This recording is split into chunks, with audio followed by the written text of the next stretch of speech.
ಬರ್ರಿ ಭೀಮಣ್ಣರ ಮನೆ ತೋರಿಸ್ತೀವಿ ನೋಡ್ರಿ. ಭೀಮಣ್ಣರ ಮನೆ ಇಲ್ಲೇ ಇದೆ. ಎಷ್ಟು ವರ್ಷದಿಂದ ಇದ್ದೀರಿ ಇಲ್ಲೇ? ಇಲ್ಲೇ ಒಂದು 10 ವರ್ಷ ಆಯ್ತು ಸರ್. 10 ವರ್ಷ. ವೋಟಿಂಗ್ ಎಲ್ಲ ಇಲ್ಲಿ? ವೋಟಿಂಗ್ ಎಲ್ಲ ಇಲ್ಲೇ JP ನಗರದಲ್ಲಿದೆ, ಹಾಂ ಬೆಂಗಳೂರಲ್ಲೇ. ಹಾಂ ರೇಷನ್ ಕಾರ್ಡ್ ಹೇಳಿದ್ರೆ ರೇಷನ್ ಕಾರ್ಡ್ ಆಗ್ತಲ್ಲ. ಹಾಂ. ಹಂಗಾರೆ ನಿಮಗೆ ಯಾರು ಬರ್ತಾರೆ MLA? ನಮಗೆ ಅವ್ರೆ ವಿಶ್ವನಾಥ್ ಅವರ? ವಿಶ್ವನಾಥ್ ಅವರೇ ಬರ್ತಾರೆ MLA? ಅವರೇ ಬರ್ತಾರೆ. ಮತ್ತೆ ಈ ಕಡೆ ನಿಮ್ಮ ಕಷ್ಟ ಸುಖ ನಿಮ್ಮ ಮನೆ ಏನು ಬಂದು ನೋಡಿಲ್ಲ. ನೀರೆಲ್ಲ ನಿಂತ್ಕೊಂಡ್ರೆ ಮಳೆ ಬಂದ್ರೆ ಇಲ್ಲೆಲ್ಲ ಮನೆ ಒಳಗಡೆ ಎಲ್ಲ ನೀರು, ಸಂಪ ಎಲ್ಲ ನೀರು. ಹಾಂ ನೋಡಿ ಹಿಂಗಿದೆ ಮನೆ. ಇವರಿಗೆ ರೇಷನ್ ಕಾರ್ಡ್ ಇಲ್ಲ, ಮನೆಗೆ ಅಪ್ಲೈ ಮಾಡಿಲ್ವಾ ನೀವು? ಅಪ್ಲೈ ಮಾಡಿದೀವಿ. ಯಾರ್ದಿದು ಬಿಲ್ಡಿಂಗು ಈ ಮನೆ? ಇದು ಯಾರ್ದಿದು? ಇವ್ರವ್ರು ಇಲ್ಲಿ ಇರ್ತಾರೆ.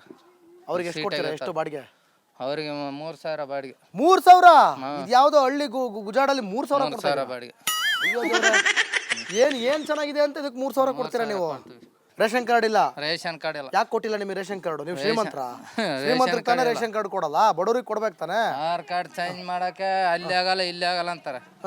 ಆಧಾರ್ ಕಾರ್ಡ್ ಚೇಂಜ್ ಮಾಡಕ್ಕೆ ಊರಲ್ಲಿ ಜಮೀನೆಲ್ಲ ಇದೆಯಾ? ಊರಲ್ಲಿ ಇಲ್ಲ, ಒಂದು 3 ಎಕರೆ ಇದೆ ಅಷ್ಟೇ. ಇಲ್ಲ ಅಷ್ಟೇ. ಅದನ್ನ ಯಾರು ಮಾಡ್ತಿದ್ದಾರೆ?